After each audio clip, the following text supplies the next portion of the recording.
hello, best friends. Hello, how's it going? Thank you guys so much for showing up for me again today on this beautiful Saturday. For those of you that's new here, my name is LaNette Kincaid, the author and also writing coach. Okay. And today we're talking about 5 subtle ways to promote your book. I need to say that title again. 5 subtle ways to promote your book. Now, I need to share this with you guys because what I realized on doing a lot of these, in doing a lot of these, I just lost my train of thought. Oh my God. Okay. In doing these lives, what I realized is I'm not able to see your comments. I'm not able to see your comments. So if you're leaving comments or you're chatting, during the process, I'm not able to see it, unfortunately. However, when it's actually posted, then you're able to add your comments and your everything. But the chat, it doesn't allow me to see it.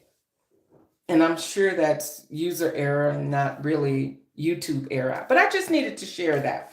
All right. So 5 subtle ways to promote your book. Now, if you didn't have a chance to watch my last video, and it happened last Saturday, of 5 ways to promote your 5 ways to publish your book. 5 ways to publish your book, or 5 ways to publish. Go back and check that out. I love seeing that you guys are engaging with the comment. I love that you're engaging with the content. I love that and I appreciate that. So I also wanted to leave a tip for the next person that's going live and they're doing this, because y'all know once I learn something, I also want to share it with someone else too. So for those of you that is going live and you're wondering why, like, you're not getting a lot of engagement or views after you post it, I would suggest for you to go portrait. Have your phone or however you're going live, you may want to consider going portrait rather than landscape. I noticed that I get a lot more views based on just keep my phone in a portrait status that rather than turning it, right? I just wanted to share that for whoever that's for. I just wanted to share that with you. Again, thank you so much for joining in. 5 subtle ways to promote your book. Listen, I'm going to share with you what I see all the time. I'm going to share with you what really doesn't work that we feel works. Okay. So, one thing that we tend to do as new self published authors is we tend to do things like a countdown. 5 more days and my book is going to be released. 3 more days and my book is going to be released. 4 more days and my book is going to be released. And what we're not realizing is 2 things. One, no one knows you to care about your book being released whatever day it's going to be released. Okay. So remember, as you're doing the countdown of, hey, in 11 more days, my book is going to be released. Remember to also introduce yourself. Tell why your book is tell who you are. Tell why this book is your baby. Like, tell why people cannot live without that book. So number one, the countdown really doesn't work because people don't know you and they don't really care. You can count to 0, -0, -1. They don't care. Okay. So you have to let people know why this countdown is such a big deal. The other thing is, and I'm speaking to the people that don't have an audience already. You don't have an audience for your book already, then I'm talking to you, okay? And most of the people that I'm talking to, most of the people that I'm working with, they don't have an audience already. So the countdown doesn't work. Something else that doesn't work is when people just continue to share part of their book cover and they're like, buy my book, buy my book, buy my book. Remember that process worked before COVID. Before COVID, you could have posted your book at least 4 to 5 times and somebody would have gravitated towards that. That doesn't work anymore because people are now like, okay, people just tell you right off, okay, I don't buy books. I don't want to buy books. I get all my books from the library. Like they just will literally tell you with no excuses. However, when people realize that they can buy something that's literally going to change their life, it's going to be practical, then they will be more apt to pay for it. Okay? So, these are 5 subtle ways that people can purchase your book and you can promote your book and people are more apt to buy it. Okay. Remember how people always say, I don't like I don't like a pushy salesman, right? This is the same way that we say that all the time. I don't like the pushy salesman. Oh my God, the pushy salesman gets on my nerve. But we become the pushy salesman when it comes to selling our book. Why? Because we feel like we have to sell our book. Guys, I want you guys to stop, strategize, figure out what room does your book need to belong in? What room do you belong in as an author? Because it goes hand in hand, right? And then at that point, after you create a strategy, then you can realize that, oh, I don't have to sell my book as if it's illegal. You know how people are standing on the corner and they want to sell whatever they're not supposed to be selling, and they act as if, you don't have to do that, baby. Your book is legal and your book has a purpose. Remember that, okay? So I'm going to get right on to 5 subtle ways to sell your book without selling your book. That's the goal, to sell your book without being pushy with selling your book, okay? So number 1, I know you guys haven't thought of this, but number 1 is your email signature. I know a lot of people do not have email signatures. They're just sending out emails every single day, and they're not thinking that you can actually sell your book and talk about your book without talking about your book in your email signature. And let me just also say this. If you are a business owner, you have a book, or you're selling a product, you should automatically have an email signature. Think about all the professional emails that we get on a daily basis, right? We get all of these emails on a daily basis, and what are they doing to us without doing it to us? They're promoting, right? So you should be promoting when you're replying back. I know for a fact that the majority of us that's watching this live right now, you're sending out over 150 emails per day. Why won't you promote your book in your email signature, right? Okay, so number 1 is your email signature. Number 2, I see this a lot. People promote it this way a lot, but they're not really promoting. They think it's cute, right? So a vanity license plate. A vanity license plate. If you have a short book title, make it into a license plate. And that way, every single time that you're driving, you're promoting your book at the same time. The other part of that is, these are old fashioned, but the little magnets that go on the side of your car, don't discount those, because guess what? People are still watching those. The people are still like, oh my goodness, let me see what she got going on, right? I see those a lot with, Mary Kay representatives and Scentsy representatives and everyone that's selling other people's products. We tend to sell other people's products more than we sell our own. But these things still work when it comes to promoting, okay? The other thing is, I said the personalized license plate, and you know what? I need to bring this up. T-shirts. Y'all, don't discount the t-shirts. You're still able to use like the title on your book, the title of your book on a t-shirt. People love that kind of stuff. Okay. Not necessarily the book cover and then the title, because people tend to get lost in the sauce with that. However, just having the title of your book on a t-shirt, having quotes from the book on a t-shirt, right? And the reason why I say this is because a lot of people use t-shirts as an afterthought. The t-shirt idea should always be the forefront of your book. Okay, a lot of people use t-shirts. Oh, my book didn't sell, so now I'm going to sell t-shirts. The book, your book should accommodate other products. Okay, it shouldn't be where it's an afterthought. So for example, using the shirt to bundle your book, like I have had people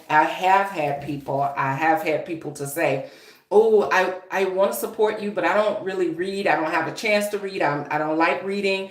um then that t-shirt would be like, oh, you know what, I have the perfect thing for you. You could actually purchase my t-shirt. Okay, your t-shirt could be $25, your book could be $25, and then if they decided to buy them together to bundle, you would bundle those, and then you could sell them for like $35. Have you lost any money? You have not. Okay, these t-shirts are cheap, the book is cheap, essentially, right?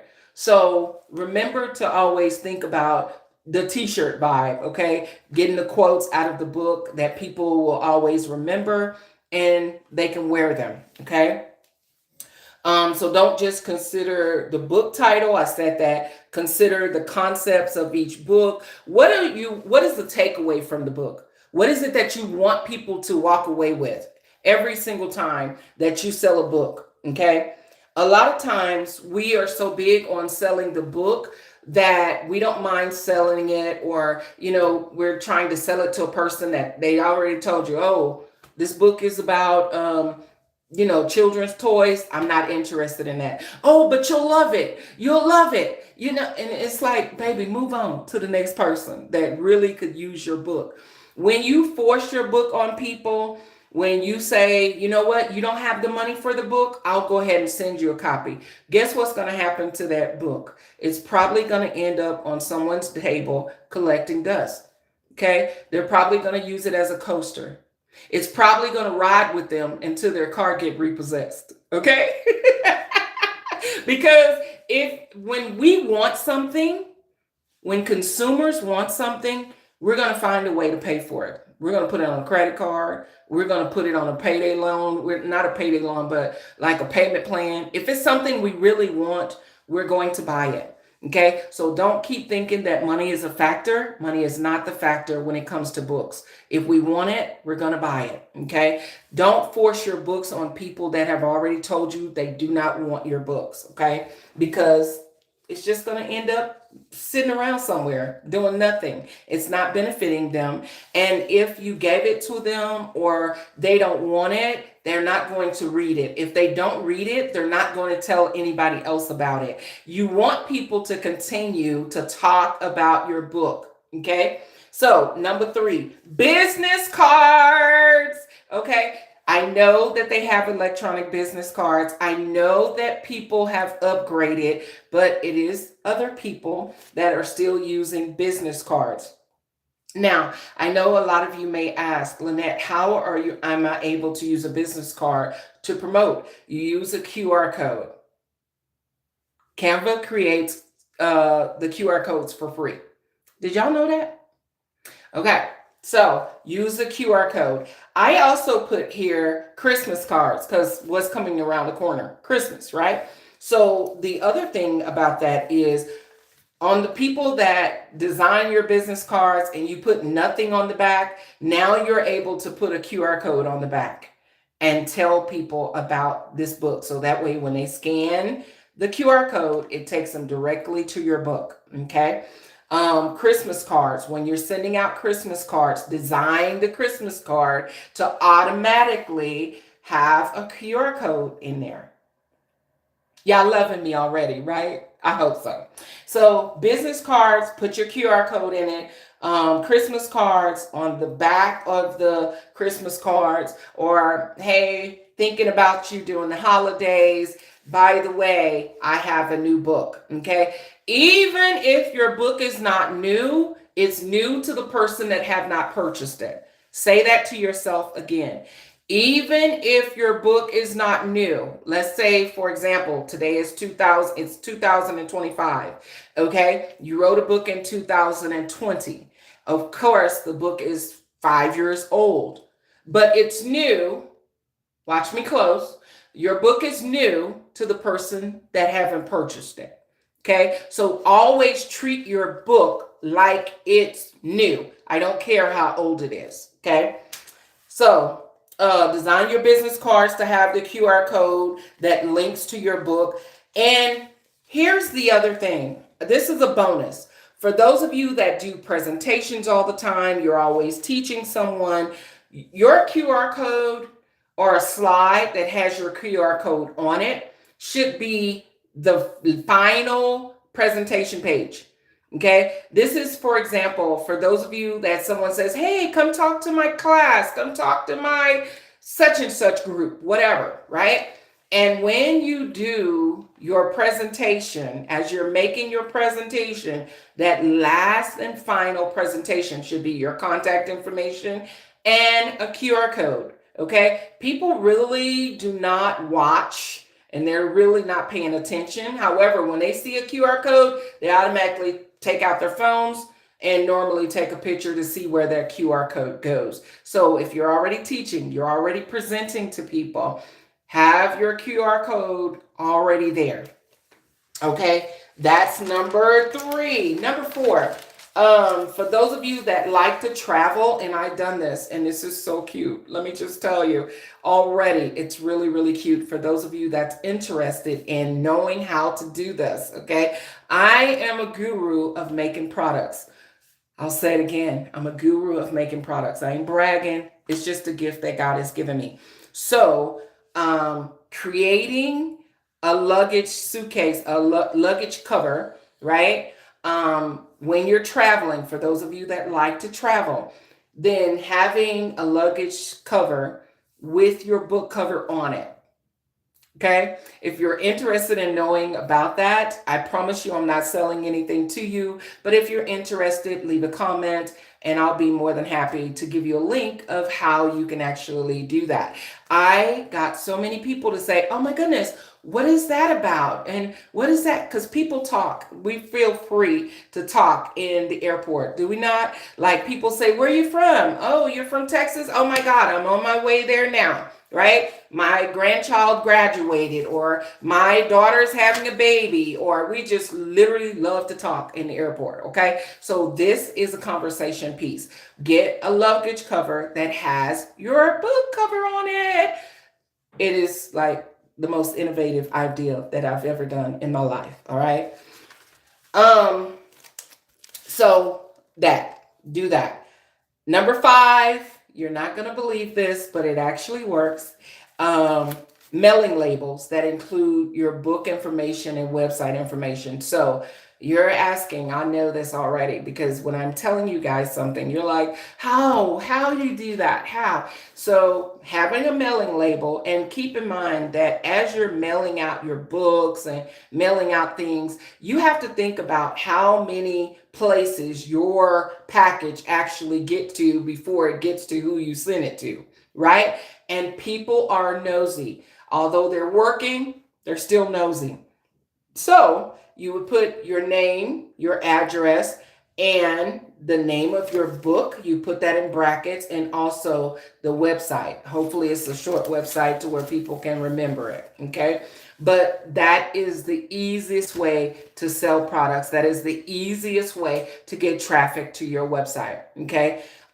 If you're using USPS envelopes, I don't. I actually buy the colorful email envelopes that actually matches the book, whatever book I'm selling. Okay, so for example, for letters to mom, I actually had dark blue envelopes to actually match the book. Okay, so use your mailing labels wisely, y'all. I know that you guys like to, or just get a stamp. I've also gotten a stamp. I can also link the the stamp information where you can design the stamp yourself. I can actually put that in the comments as well. Because guess what? I want us all to win in this book industry. This is one industry that's not going anywhere, period. The book industry, it's not going anywhere. We're going to be here to stay, okay? When I say, hell no, we won't go, I'm talking about the book industry, okay? So, hell no, we ain't going nowhere. The book industry is not going anywhere. It can have 50,000 AIs, and the book industry is not going anywhere. So, just keep that part in mind as you continue to promote your book. The other thing is set up your website to sell more than one book at a time. Can y'all do that? This is a bonus. I've already gone through number 5. Um, Set up your website to sell more than one book. I know that we are prone to have it to where you can just scale down for how many books you want, but how about making a special spot to where people can say, let people know, do the math for people.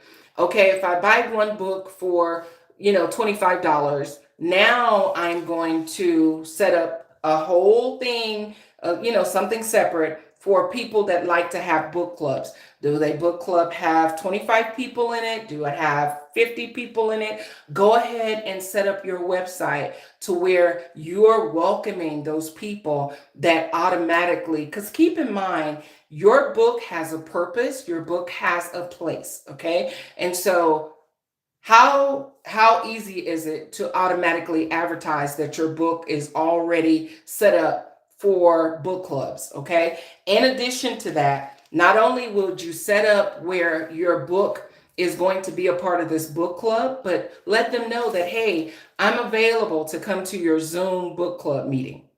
Okay, to introduce yourself and also, answer any questions that the readers would have about the book. Like automatically put your book is bigger than what you have, right? What you're putting in your mind. When we think of our books, we always think of our books being like selling it one-on-one. But what if you're selling it to a decision maker? And the decision maker is the person that's the president of a book club. Okay, I want you guys to think bigger. You got to think bigger. You're thinking small, you got to think bigger. Okay, and the other thing is, if let's say, for example, if your book is a how-to book, because I know that you guys are dynamic, right? You're creating these books that's for corporate America. If you have a book that is actually a how-to book, or it's teaching someone how to do whatever, right? Where you should be is where? LinkedIn.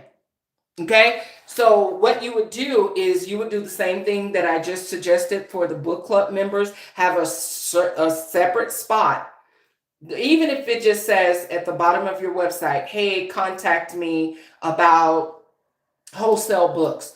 Contact me about getting 25 or more of my book at one time. Excuse me.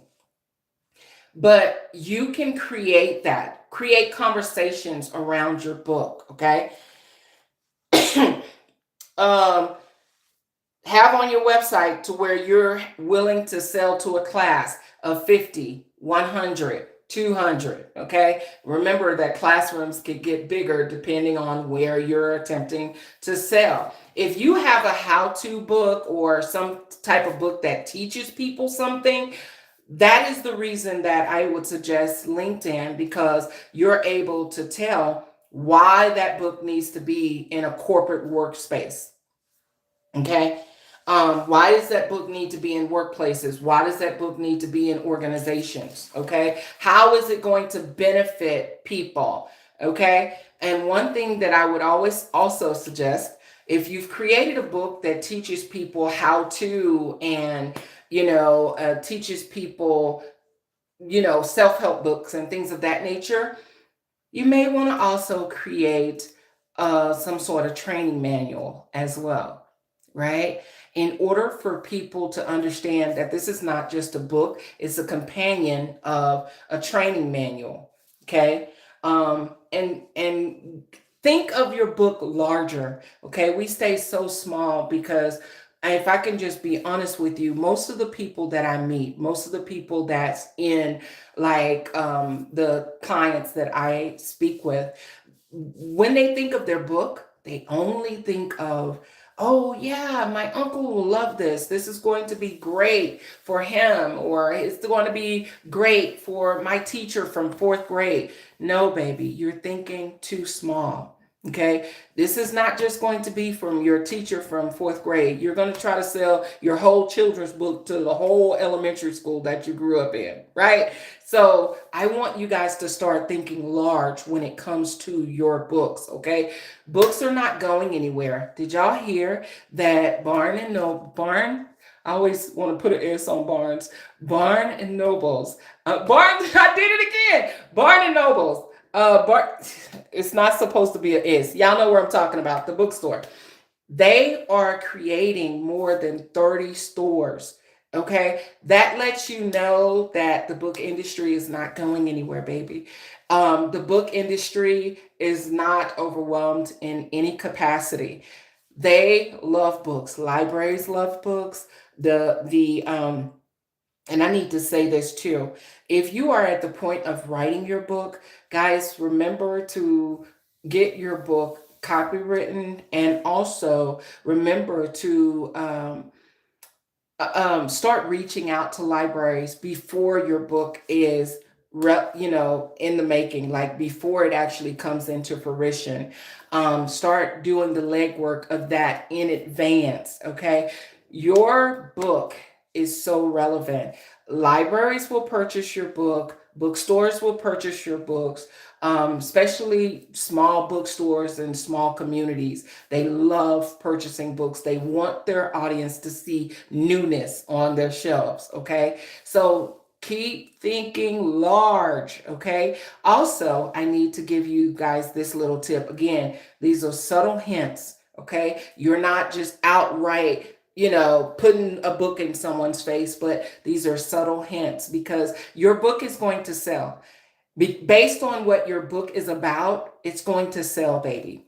And if you don't have a strategy for it, that's why you need me, because I help people get to large stages and large platforms with their books. Okay. The other thing that I want to share with you is, let's say, for example, I wrote a book called Letters to Mom. And when I wrote this book, I wrote it because I had just lost my mom. And I wrote it about how I was feeling and talking about grief and how you can get through grief, although you are longing for your mom. Now, a lot of you write books like that. Okay, you write nonfiction books, and you write them just like that.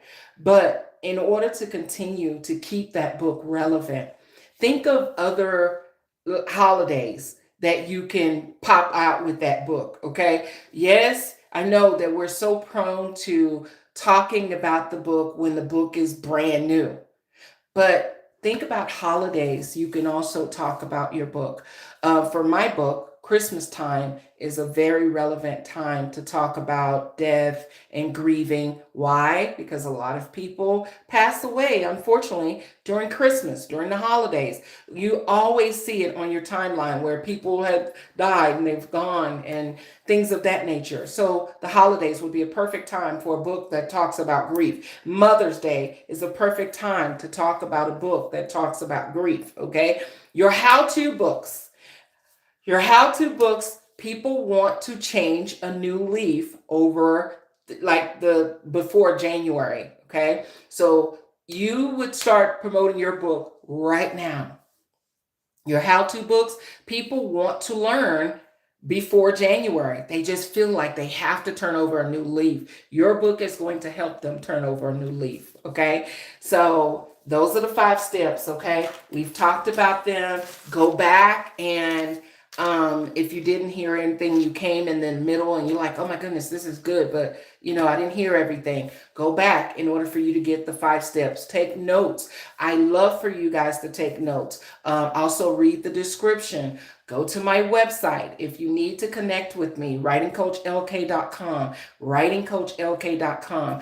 I love helping people to take their books to the next level. Your book wasn't meant to just be a book. Your book is the key to the next door of opportunity. Again, I am LaNette Kincaid. I'm an author and also a writing coach. I'm actually a best-selling writing. I'm a best-selling author and writing coach. I don't put the bestseller out there, but best-selling author and also writing coach. And I am passionate about helping you to write, publish, and sell, with the key emphasis on selling your words. You need ideas, reach out to me, okay?